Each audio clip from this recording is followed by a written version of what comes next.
మోడీ మామూలోడు కాదు.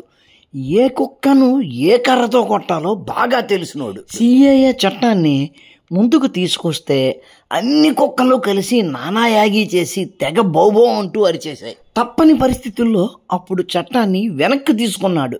సింహం ఒక్క అడుగు వెనక్కి వేసింది అంటే అదేదో పడుకోవటానికి కాదు, మరింత వేగంతో వచ్చి పంజాతో కొట్టడానికి. కరెక్ట్గా ఎన్నికల షెడ్యూలు రిలీజ్ అవ్వడానికి కొద్ది రోజుల ముందు దానిని తెచ్చి అమలుపరచడం మొదలెట్టేశారు. హిందువులకు వ్యతిరేకంగా ఎన్నికల ముందు ఏ కుక్క మొరగలేకపోయింది. ఫలితంగా 50-60 ఏళ్ల నుంచి ఎదురు చూస్తున్న సిఏఏ అమలులోకి వచ్చేసింది. పాకిస్తాన్ నుంచి వచ్చిన 14 మందికి మే 15న సిఏఏ చట్టం అమలు ద్వారా భారత పౌరసత్వ పత్రాలు అందజేశారు. సంవత్సరాలుగా ఎదురు చూస్తున్న కళ సాకారమైంది. భారత పౌరసత్వ పత్రం అందుకున్న 28 ఏళ్ల జోలారాం ఏమంటున్నాడో చూడండి. 5 अक्टूबर मैंने हिंदुस्तान के अंदर कदम रखा था. భరత భూమిపై అడుగు పెట్టిన వెంటనే భారత మాతను ఏం కోరుకున్నానంటే, ఓ భూమాత నాకు సుఖం, శాంతి, అభివృద్ధిని అందచేయి అని కోరుకున్నాను. ఈ భారత పౌరసత్వం నాకు ఎంత ముఖ్యమంటే, ఈ భారత పౌరసత్వంతో నేను ఈ ప్రపంచం అంతా తిరగగలను. భారత పౌరసత్వంతో నా పిల్లలు చాలా సుఖవంతమైన జీవితాన్ని గడపగలరు. నా పిల్లలు మనవాళ్ళు ముందు ముందు అనుకుంటారు, మా తాత ఇండియాకు వచ్చి చాలా మంచి పని చేశాడు అని. జోలారాం పాకిస్తాన్లోని సింధు ప్రాంతం నుంచి ఇక్కడకు వచ్చాడు. ప్రస్తుతం ఢిల్లీలోని మజ్నూకా టేలా ప్రాంతంలో ఒక కిరాణా షాపు నడుపుకుంటున్నాడు. ప్రధానమైన సమస్య ఏమిటి అంటే, మాకు ఢిల్లీ వీసా మాత్రమే ఉంది, కాబట్టి మేము ఢిల్లీ విడిచి బయటకు ఎక్కడికి వెళ్ళడానికి అవకాశం లేదు. ఇప్పుడు మాకు భారత పౌరసత్వం వచ్చింది, ఇప్పుడు మేము ఢిల్లీ వదిలి ఏ ప్రాంతానికన్నా వెళ్ళొచ్చు, ఎక్కడైనా మేము సుఖంగా బతకొచ్చు, మా పిల్లలను మాకు నచ్చిన స్కూల్లో చదివించుకోవచ్చు. ఈ పౌరసత్వం వల్ల మాకు ఇంత గొప్ప అవకాశాలు వస్తున్నాయి.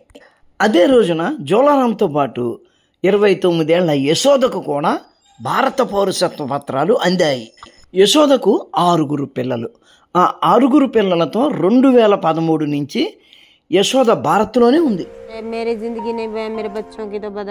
నా జీవితం ఎలా ఉన్నా నా పిల్లల జీవితాలు ఖచ్చితంగా మారుతాయి. వాళ్ళు బాగా చదువుకుంటారు, మంచి ఉద్యోగాలు చేసుకుంటారు, వాళ్ళ జీవితాలు ఒక దారిన పడతాయి.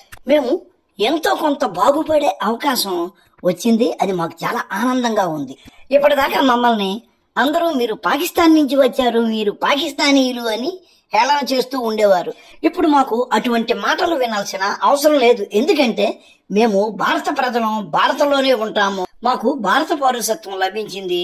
ఇప్పుడు ఎవరన్నా అలా అంటే ఆ పత్రం చూపిస్తాము. యశోద తల్లి మీరాకు ఇంకా పౌరసత్వం లభించలేదు.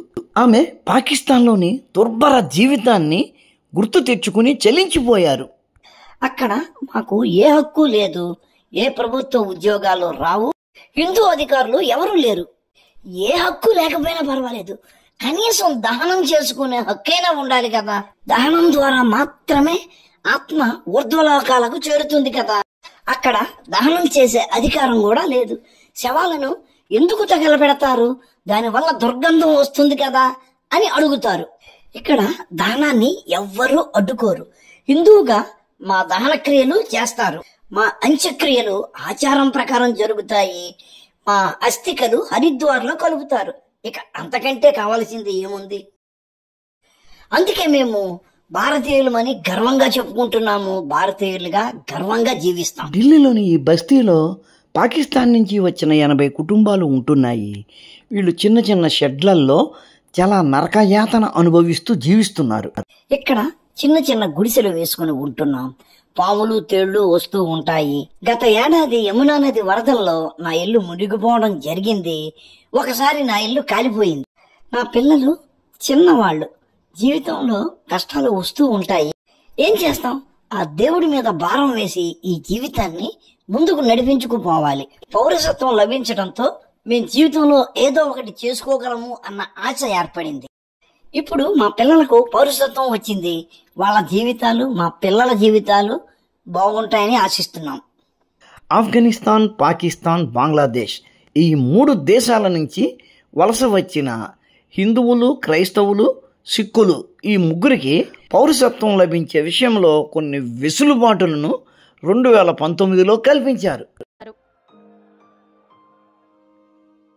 దీనికి వ్యతిరేకంగా కాంగ్రెస్, కేజ్రీవాల్, మమత ఒక్కరేమిటి హిందూ ద్వేషులు అందరూ కలిసి 2019లో అల్లర్లు చేసి అప్పుడు ఆ చట్టం అమలవ్వకుండా చూశారు. ఎన్ని కుక్కలు ఎంతలా మురిగినా ఆ కుక్కల నోళ్లకు ఎప్పుడు తాళం వేయాలో బాగా తెలిసినవాడు మోడీ.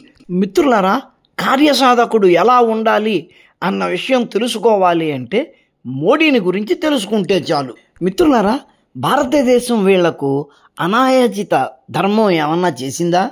వాళ్ళ మాటలు వింటుంటే తెలుస్తుంది కదా వాళ్ళు ఏం కోరుకుంటున్నారు. ప్రశాంతమైన జీవితాన్ని, దాన్ని మించి వాళ్ళ అంత్యక్రియలు శాస్త్రోక్తంగా జరగాలి అన్న కోరికతో ఉన్నారు. వాళ్ళ అస్థికలు గంగా, కావేరి, యమున నదులలో నిమజ్జనం అవుతాయి అన్న ఆనందంలో ఉన్నారు. ఇటువంటి వారు ఇంకా చాలామంది పౌరసత్వ పత్రాల కోసం ఎదురు చూస్తున్నారు. అర్హత ఉన్నవారు అందరికీ ఆ పత్రాలు త్వరగా అందాలని ఆశిద్దాం. వారికి సంతోషకరమైన భారత పౌర జీవనం లభించాలి అని ఆశీర్వదిద్దాం.